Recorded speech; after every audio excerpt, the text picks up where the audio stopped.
Catus, Maximus here. This time I'm reviewing a Bosch 3/8 quarter drill, the 1006 VSR. This thing came out about 10 years ago, around 2012 or so. Made in Malaysia. 6.3 amps, 2600 RPM. They recently replaced it. It generally seems like a halfway decent drill. Obviously all ball bearing. They have this long, smooth area here, like you could put on a side handle. It does have a ratcheting chuck, but it's not the greatest quality. That's what I'll have to say. It seems okay. We do have a belt clip, although it's a little bit weak.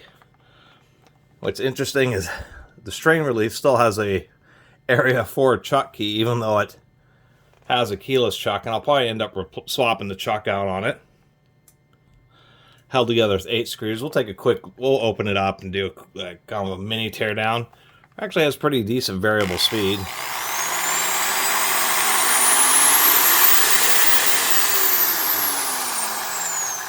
Being a Bosch, I assume it's going to be all ball bearing construction. These are about $60 or so, so this was just a basic Bosch quarter drill.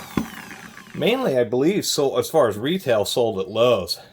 This was like in direct competition, say, with the DeWalt D21009, which is a 6 amp 2500 RPM drill.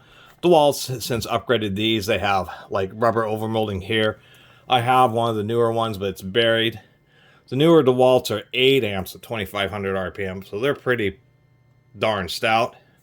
The DeWalt's had some various chucks, but one of the series like this had an all-metal keyless chuck, so that was just a little bit better. Kind of like the two-finger trigger on the DeWalt. It's kind of like semi 1.5 two-finger on the Bosch, but this is just a little bit more rounded, a little bit better ergonomics. The DeWalt's did have this multi-angle, so straight, sideways, or downward bubble, which was kind of handy. Also had a belt clip.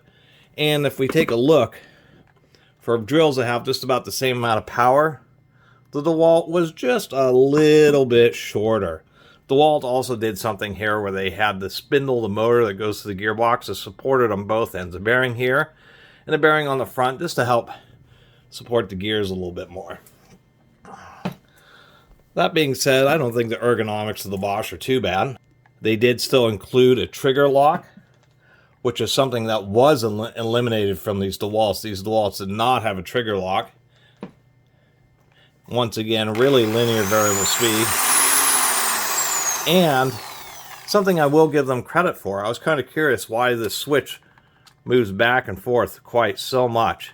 And it's kind of hard to see through the... They do have some venting here, but the venting's kind of minimalistic.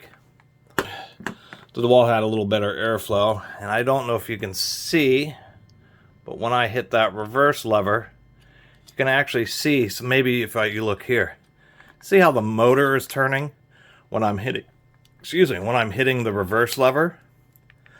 This actually has a reversible brush card, which is something Bosch also does in their Bulldog Extremes and some of their other tools. Electric motors have what's known as a slip angle, kind of like a timing like an engine. Most tools, like this DeWalt, when you flip the match switch to go in reverse, it reverses the brushes related to the field, but the slip angle is not correct, so you lose 20 to 30% power when you're going in reverse. Having a rotating brush card, which also surprisingly left Black & Decker's more modern drills that they've been making the last 5 or 10 years, also have rotating brush cards. The big advantage, what it's doing is it's changing the contact, so it's reversing the polarity of the brushes, quote unquote the polarity, in relation to the two field windings, but it's also physically changing their pitch angle. That way the magnetic slip is optimized for reverse, so it's actually giving you full power. You get the same amount of power in forward as you do in reverse with a rotating brush card. So I will give Bosch credit for that. Anyway, I'll probably end up swapping out this chuck for something a little bit better. This is relatively modern, and they're following a tradition that many manufacturers are doing, where there is no lock screw down in the center of the chuck. There's usually a counter-threaded lock screw, so that way if you're doing a reversing operation, that This truck doesn't want to accidentally unscrew. But there are many manufacturers, especially in the last 10 years, have stopped using those chuck screws. This one can't even take it. When you shine a flashlight down in here, you can actually see there's just a pilot hole from the machining, but there's no threads or anything in it. What they've done is they simply torqued on the chuck really tight. Sometimes they even use thread locker. Fortunately, this is a clamshell drill, so you can pull apart the drill, pull out the gear, and then vise it up between a couple pieces of wood, use an Allen wrench, and be able to break the chuck free pretty easily. Anyway, I'm going to run a quick hole through a quick 1-inch hole through some pine here, Douglas fir, and then we'll take it apart. Here we are. Take a trusty spade bit. This is a genuine Jacobs brand chuck. At least I'll give them credit for that. Make sure the flats are lined up. It is ratcheting. Get that pretty tight. And get that adjusted. Let's see how it sounds making this 1-inch hole.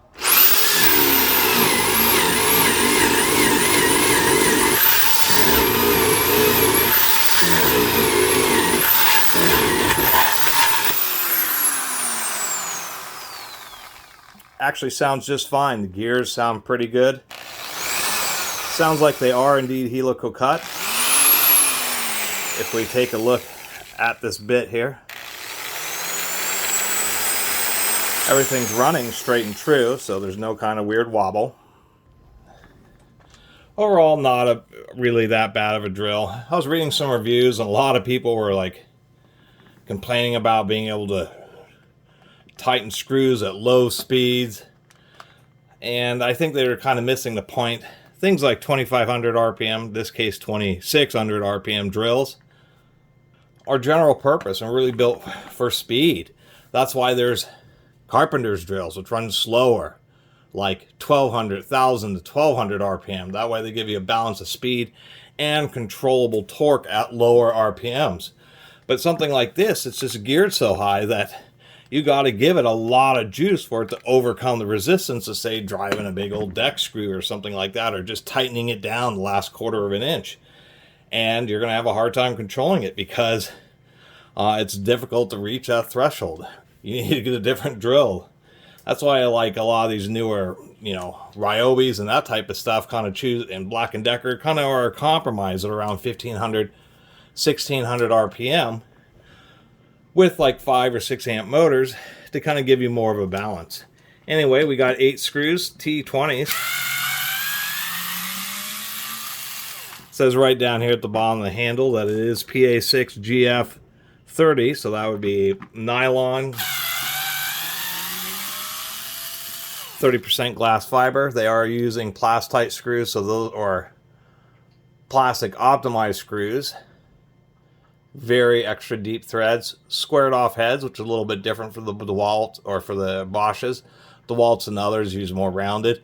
You can see where you can also use a flat head, which I kind of like. It's kind of a tradition, a throwback, still being able to use flathead screwdrivers on these screws. As far as I can tell, Milwaukee, DeWalt, it's just something power tool manufacturers have held on to for a long time. Power tools in the 70s always had flathead screws. Some were moving the Phillips. But when they moved to Torx, they kind of brought it back to where you could still just use an old school flathead to take it apart or tighten up the screws. They are pretty tight.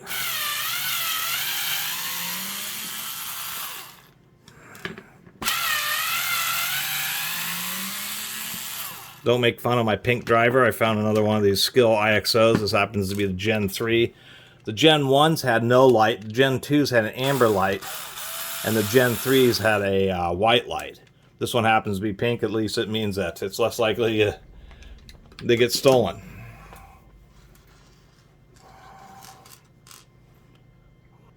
Pop this clamshell open. See what we got in there. Once again, almost all tools and everything electronic or pretty much everything you take apart, they're designed to for the side that the screws came out of is the side that you open up. But that's about 90% of the time, so you want to, always kind of be sure. Did I miss one? No, it's just real tight up here around the bearings. Come on now.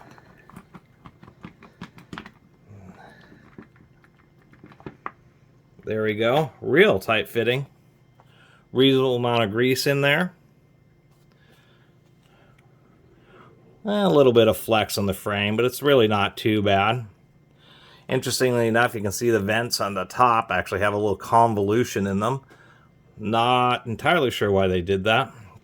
We even have some pencil markings. I guess that's a quality control thing.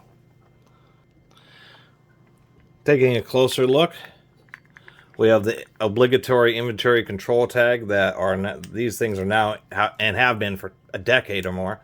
Tools are stolen so much they integrate these tags into the tool itself. Pretty easy to actually change the power cord. I'll give Bosch additional credit for that. Just a simple cord pinch, and instead of having to deal with spring clips and stuff with the actual trigger switch, we just have these screw terminals. So you literally can just pull out the wire, take another one, strip it, and screw it back down to the screw terminal. Super duper easy to replace the power cord in this, so I do want to give them credit for that. As far as the trigger switch itself, we can see that's 8 amps on a 6.3 amp drill. That's a reasonable amount of overrating. Make sure none of this wants to fall out. This is what I mean by the rotating brush card. So when you put it in reverse, the entire set of brushes actually rotates back and forth. And so there's some terminals in there that it's changing where it makes contact with at the same time as physically rotating the brushes to a new angle, to a new position. And I think that's actually pretty cool. It's definitely more expensive just because there's a bunch more parts associated with it. We do have integrated brass guides, clock spring type brush springs, which are pretty good. And I do like that they actually have a copper wire going right into the brush. Obviously, we have a ball bearing in the back. It's just metal shielded because when you have it put together, the whole setting for it kind of protects the bearing. Interestingly enough, we do have a steel diaphragm, like an internal steel diaphragm. Those are helical cut gears. And as in many modern tools, that's just a 4-tooth arbor. What I was saying about the DeWalt is there's actually a little nub on the motor and a second bearing right in front. So on the really heavy-duty applications, the spindle can deflect over a little bit, and the DeWalt adds some more support. We can see, and not such a large front bearing. The DeWalts have a huge front bearing. We can see that there's obviously a ball bearing for the front of the motor, and I suspect that we'll find a needle bearing. If we pull this out, this is what I mean. It's pretty easy to replace the chuck because you can just pull the whole darn thing out. Surprisingly enough, they actually include a couple of flats, like you put this in a wrench to loosen the chuck, but that wouldn't really be too effective. This gear is press fit. You just vise on the gear itself, like I said, with a couple pieces of plastic or wood so you don't damage the teeth. Then use an Allen wrench to pull it off.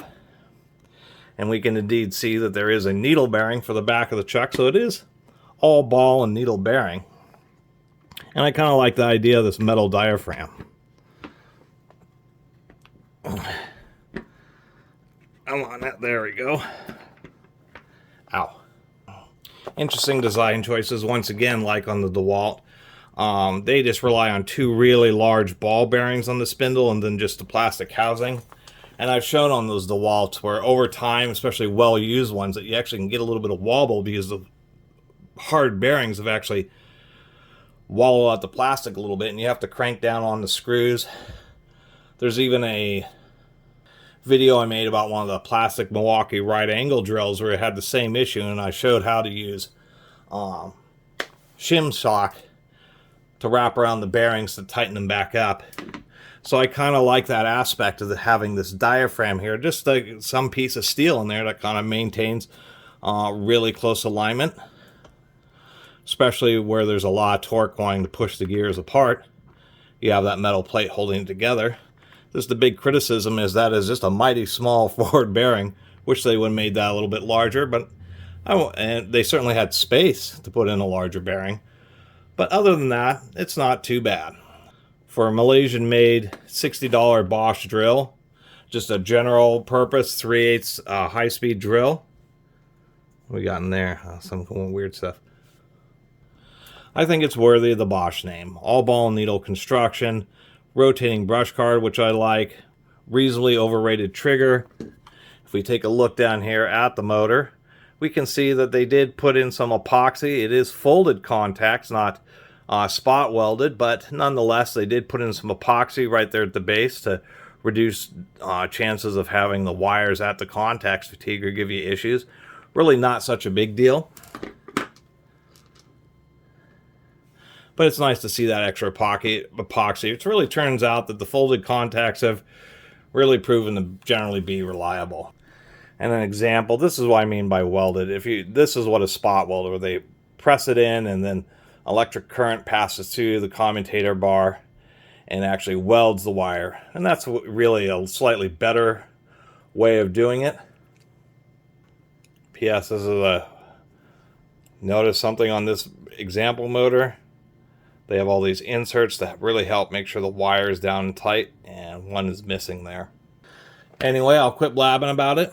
I picked this up, surprisingly enough. I paid it was $10, and it was 30% off, so $7 for almost a brand new, 10-year-old Bosch drill. I think they stopped selling them, 2 or 3 years ago, although there's still plenty of old stock. Overall, if you run into one of these for super cheap, like I did, in good condition, it'll be a decent drill for you. Anyway, really appreciate everybody who's been watching and subscribing, and if you haven't subscribed, please do. Till next time, Catus Maximus out.